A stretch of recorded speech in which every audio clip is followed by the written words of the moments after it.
वंदे मातरम विद्यार्थियों, आज हम राजनीति विज्ञान के अध्याय 4 सत्ता के वैकल्पिक केंद्र पाठ के कुछ इंपॉर्टेंट प्रश्नों को डिस्कस करेंगे। आशा करता हूँ ये प्रयास आपको पसंद आएगा। तो आइए शुरू करते हैं। पहला प्रश्न है हमारा, विश्व राजनीति में दो ध्रुवीयता समाप्त होने के बाद उभरने वाले सत्ता के दो केंद्र कौन से थे? दो केंद्रों का नाम बताने। तो जैसे कि इस पाठ का जो कि रिवीजन था उसमें भी मैंने बताया था कि जब दो ध्रुवीय विश्व में रूस का विघटन हो गया तो उसके बाद में अमेरिकी वर्चस्व से एक ध्रुवीयता की ओर बढ़ गया, लेकिन उसके कुछ समय बाद ही दो वैकल्पिक केंद्र सत्ता के उभरे और जिसके दो केंद्र थे, एक तो यूरोपीय संघ, दूसरा था आसियान। तो ये इंपॉर्टेंट है, यूरोपीय यूनियन और आसियान है वो सत्ता के दो वैकल्पिक केंद्रों के रूप में उभरे। अगला किस योजना के तहत 1948 में यूरोपीय आर्थिक सहयोग संगठन की स्थापना की गई? किस योजना के तहत? तो वो योजना थी मार्शल योजना। अमेरिका के तत्कालीन जो विदेश मंत्री थे मार्शल है, उनके नाम पे ये योजना शुरू की थी, जिसमें अमेरिका के जो भी सहयोग या उसके गुट में शामिल होने वाले देश थे उनको आर्थिक सहयोग या आर्थिक सहायता दी गई थी। तो वो योजना थी मार्शल योजना। अगला है यूरोपियन इकोनॉमिक कम्युनिटी का गठन कब हुआ? तो 1957 में। यूरोपीय संघ की स्थापना कब हुई? यूरोपीय यूनियन की स्थापना 1992 में हुई।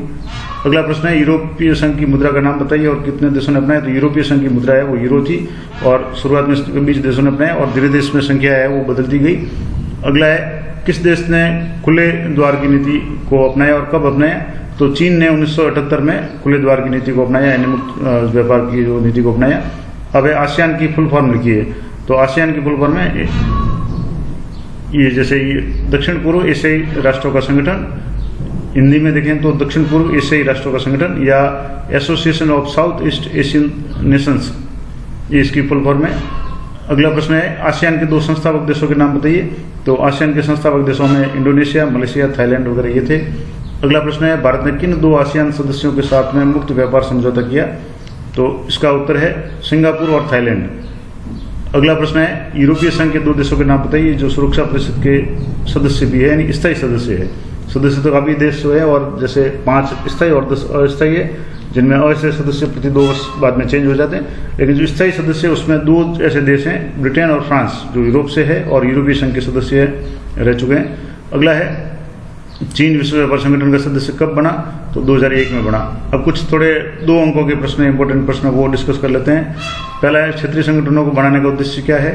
तो इसका पहला तो उद्देश्य है कि अपने क्षेत्रों में ऐतिहासिक दुश्मनी और कमजोरियों का क्षेत्रीय स्तर पर समाधान ढूंढना, यानी शांति वगैरह स्थापित करना, और दूसरा अपने क्षेत्र में शांतिपूर्ण और सहकारी क्षेत्रीय व्यवस्था का विकास करना, ताकि विभिन्न देश है वो मुक्त व्यापार वगैरह अलग अन्य तरह के जो भी एक दूसरे को सहायता दे सके, अपना विकास कर सके। चीन की नई आर्थिक नीति के 2 विपरीत प्रभाव बताइए।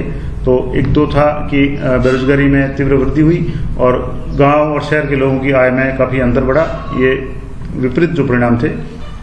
इंपॉर्टेंट अगला प्रश्न है, मार्शल योजना क्या थी? जैसे कि मैंने पहले बता दिया, मार्शल योजना 1945 के बाद में यूरोप के देशों में मेल मिलाप को शीत युद्ध से मदद मिली, यानी जब 1945 में द्वितीय विश्व युद्ध समाप्त हुआ, जापान पे जो भी हमला हुआ उसके बाद में, जब अमेरिका ने यूरोपीय देशों को अपने पक्ष में करने के लिए उनको कुछ आर्थिक सहायता दी और इस सहायता योजना को मार्शल योजना के नाम से जाना गया।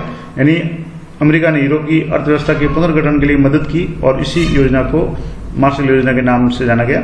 सेज का क्या अभिप्राय है? तो मैंने इसका जो शॉर्ट वीडियो था उसमें भी बताया था। सेज यानी स्पेसिफिक इकोनॉमिक जोन या स्पेशल इकोनॉमिक जोन, यानी कि विशेष जो आर्थिक क्षेत्र है, और इसके निर्माण से विदेशी व्यापार में वृद्धि हुई है। चीन विश्व में प्रत्यक्ष विदेशी निवेश के लिए सबसे आकर्षक केंद्र बनकर उभरा सेज के कारण।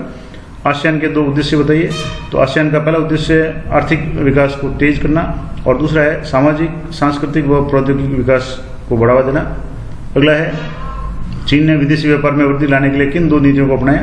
तो चीन ने अपने विदेशी व्यापार में वृद्धि के लिए पहला तो 1978 में खुले द्वार की नीति को अपनाया, जो पहले 1 नंबर के प्रश्न में हमने डिस्कस किया, और अभी दूसरा जो डिस्कस किया था सेज की नीति अपनाई, यानी स्पेशल इकोनॉमिक जोन बना करके औद्योगिक क्षेत्रों का विकास किया। तो ये 2 नीतियां थी चीन ने जो अपनाई।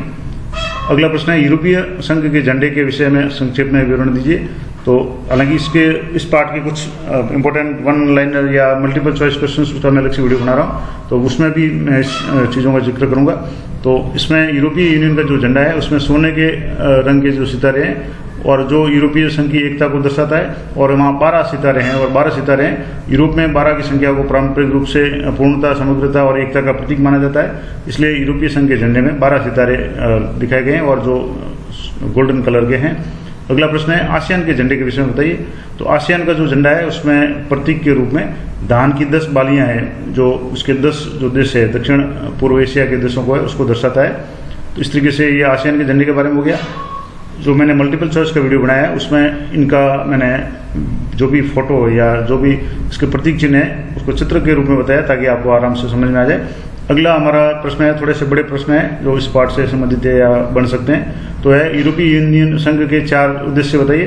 तो इसका जो पहला उद्देश्य था कि शांति स्थापित करने के उद्देश्य से साझी सुरक्षा और विदेश नीति बनाना, व्यक्तियों, वस्तु और पूंजी का आवागमन जो है वो आसान करना, यूरोपीय देशों की जो भी वृद्धि है और उद्योग धंधों का विकास करना और पर्यावरण का सुधार करना, ये इसके कुछ महत्वपूर्ण उद्देश्य है।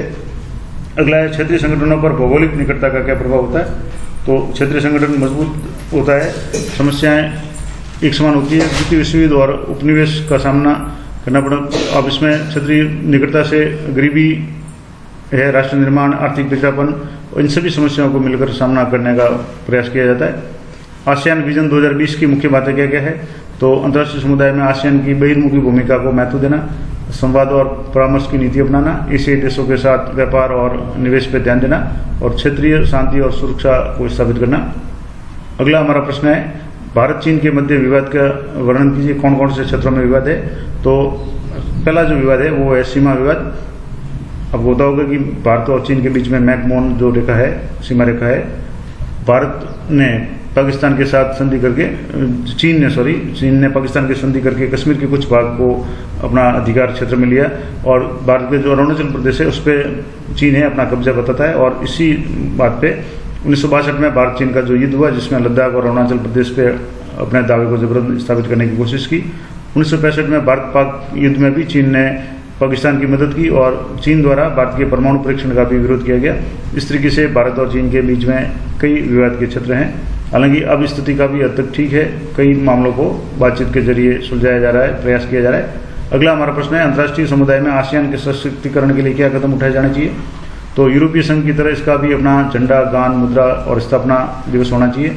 जिस तरह से यूरोपीय यूनियन का अपना जो भी है उसी तरह से आसियान का भी अपनाना चाहिए। इसके अलावा अर्थव्यवस्था को मजबूत करने के लिए सकल घरेलू उत्पाद में वृद्धि करनी चाहिए, व्यापार को बढ़ावा देना चाहिए, सुरक्षा और विदेशी नीतियों में तालमेल स्थापित करना चाहिए और यूरोपीय संघ की तरह यूएनओ की गतिविधियों में भी भाग लेना चाहिए। अगला हमारा प्रश्न है यूरोपीय संघ के आर्थिक क्षेत्र में क्या प्रभाव हुए, यानी यूरोपीय यूनियन का क्या प्रभाव पड़ा। तो 2005 में इसका सकल घरेलू उत्पाद $12,000 अरब हो गया, जो अमेरिका से भी ज़्यादा था, यानी इसीलिए इसको सत्ता के वैकल्पिक केंद्र के रूप में माना गया। यूरो जो मुद्रा है अमेरिकी डॉलर के लिए खतरा एक तरह से पैदा हुई। विश्व व्यापार संगठनों के अंदर समूह के रूप में कार्य करना और अमेरिकी नीतियों भी से प्रभावित हुई है। यूरोपीय संघ की साझी विशेषताओं का वर्णन कीजिए। तो यूरोपीय यूनियन का अपना एक झंडा है, स्थापना दिवस है, अपनी एक मुद्रा है जिसको यूरो कहा जाता है, समुद्र या सैनिक क्षमता इसकी है, टकराव रहित मेल मिलाप की इसकी सोच है और 2 राष्ट्रों के बीच में इसके जो 2 सदस्य है वो सुरक्षा परिषद के स्थायी सदस्य फ्रांस और ब्रिटेन है। चीनी अर्थव्यवस्था के उत्थान के लिए उत्तरदायी कारकों का वर्णन कीजिए। तो चीन ने खुले द्वार की नीति है 1972-78 में अपनाई थी और शॉक थेरेपी की जगह इसने चरणबद्ध अर्थव्यवस्था अपनाई थी और 1982 में जो खेती का निजीकरण किया, विशेष आर्थिक क्षेत्र यानी सेज की स्थापना की, निजी संपत्ति को आंशिक रूप से स्वीकार करना और अर्थव्यवस्था में समाजवाद से पूंजीवाद की और इसमें बढ़ोतरी की गई। तो इस तरीके से चीन की जो अर्थव्यवस्था है। अगला प्रश्न है हमारा कि राजीव गांधी द्वारा 1988 में चीन यात्रा के पश्चात भारत चीन संबंधों में नई दिशा प्राप्त हुई है, इसको थोड़ा सा स्पष्ट करें। तो 1988 में भारत चीन संबंध सुधारने के प्रयास के लिए वार्ता का जो तरीका अपनाया गया, सांस्कृतिक आदान प्रदान, विज्ञान तकनीक के क्षेत्र में परस्पर सहयोग, व्यापार के लिए सीमा पार पर 4 पोस्ट खोलने के लिए समझौता किया गया और दोनों देशों के बीच में ऊर्जा समझौता वगैरह हुआ और विश्व व्यापार संगठन पर समान नीति अपनाई गई। इस तरीके से भारत और चीन के बीच में संबंध सुधार के लिए प्रयास किए गए। तो ये इंपॉर्टेंट प्रश्न जो इस पाठ से संबंधित सत्ता के वैकल्पिक केंद्र से संबंधित बनते थे, मैंने प्रयास किया है। आशा करता हूँ ये प्रयास आपको पसंद आएगा। अपने अधिकांश जो भी स्टूडेंट है, अपने साथी है, उनको भी ये वीडियो शेयर करें। मिलते हैं नेक्स्ट वीडियो में, तब तक जय हिंद, जय भारत।